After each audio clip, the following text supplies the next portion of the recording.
summertime, although it hasn't felt like it a lot of days around here, but if you're looking for a fun summer trip, well, that's where this guy comes in. Welcome back our travel expert and author of Travel Unscripted, Mark Murphy.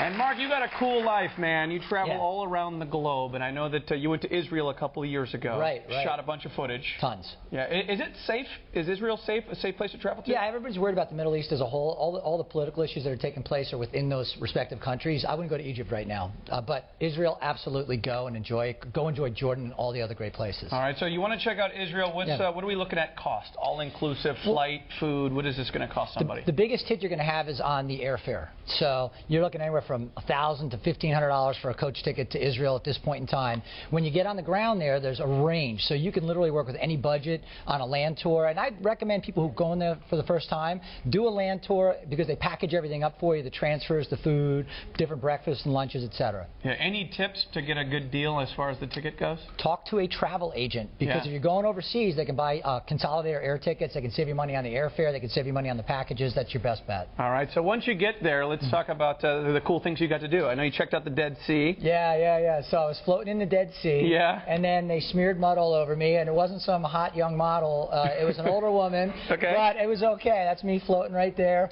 And it's crazy because the saline content there is 8 times that of the ocean. You cannot drown here. If you can't swim, you're fine. Really? You float? There you go. There you go. That's a little mud smearing. And this is like this gives you like are there healing methods in That's this? what they say. So they say that mud goes into your skin, goes into your body, and helps you. And that's why a lot of folks, as they age, will go there for their vacation and get a little of that deep healing from the mud. All right, sounds good. I look over at Val over here. She's not buying it just yet, but we'll see, Val. All right. It's good. Trust me, Val. There is a ton of history in Israel. Everybody knows about the history. What kind of things did you check out there? Well, we went all over the country, but one of the neat things that we stopped at was an area called Caesarea. And King Herod built this palace and this area on the beach there on the Mediterranean, just north of Tel Aviv, about an hour north. And one of the coolest things there is this thing called the Hippodrome. And basically it's where the gladiators race and everything else. And it's a big, long track. And the best seats in the house were at each end of the track, because 38,000 people could watch the chariot races. And the reason they chose the end, because that's where the chariots, as they go around the corner, would flip over. And then the guys would go flying. If the fall didn't kill them, guess what? The wheels with the spikes and everything else would chew them up, and then a bunch of inebriated people sitting there would go crazy. Wow. So definitely something to check out, because you can imagine as you stand there what that history was like. Right, and this was entertainment, people. Absolutely. This was, yeah, sure. We think a Bears game is tough for the opposing team, right? All right. This is death. Yeah. Okay. A lot of religious sites, a very religious area. What kind of things did you get to experience there? Well, we saw a bunch of things, but the main focal point would be Jerusalem. And one of the things we did was we took a look back at Jerusalem. We wandered around, saw the Stations of the Cross. We looked at the different quarters in Old Jerusalem.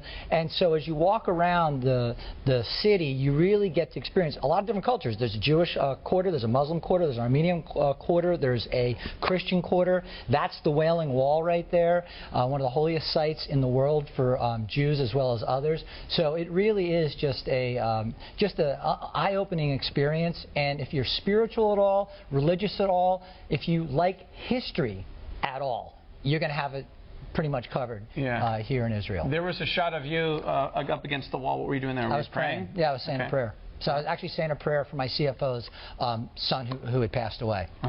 So yeah. A lot of religious groups take trips there every year. Absolutely. And see like the streets and places where Jesus spoke. It's pretty amazing. Right. And one of the craziest things is as you walk around, you hear all of the different things based on what happened, based on what your religious belief is. Right. So you get all these different perspectives because it's not set in stone anywhere. So it's very interesting. Okay. Now there's also party places, and Tel Aviv is the spot where people party, right? Absolutely. So Tel Aviv is the beach city. It's cosmopolitan. You've You've got some great shots. Down there on that beach, you have beach bars. So that's where I would hang out, you know, unless I was looking to get, I'd get skin cancer. So I would actually have to hide from the beach, get under an umbrella. And then there's these great little markets. You can walk around. There's Jaffa. That's Rothschild Boulevard. That's a great place to take a stroll in the center of Tel Aviv. And then there's a whole area of, that's been gentrified with lots of small shops and other things that you can do, restaurants. I love Tel Aviv. I think it's a great city. And as you see, the diversity of the destination, religion, history, food, shopping, cosmopolitan areas, sidewalk cafes. It's really quite varied. Now tell me a little bit more about the food.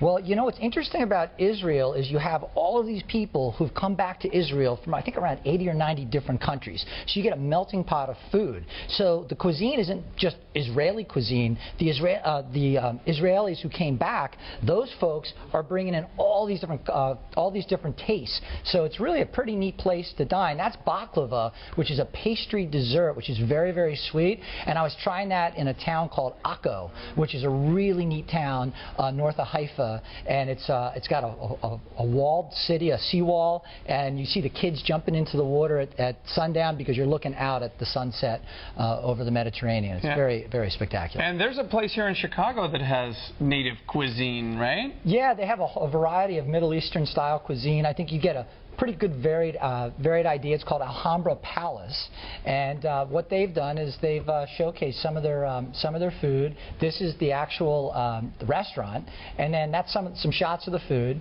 And you know what? I think everyone should get out and try different cultures and different cuisines because it opens up your eyes to the rest of the world. And I think we might be doing that for one of your guests today. Yeah, I say we give away a dinner to Alhambra, huh? This is worth $150. Why don't you do the honors? All right. Who's coming out here? I'll grab one from the middle. Who is going to Alhambra? You got your tickets, everybody? Number 13. Lucky number 13. Who's 13? There we go. Wow. There we go. I thought that was Monica. Right next to Monica who won the Dyson. That's the hot area here. That's the money spot. All right. Mark, thank you so much. Thank you. All right. Head to our website for more on Mark and his travels. Pretty cool stuff, man. I love it, man. All right.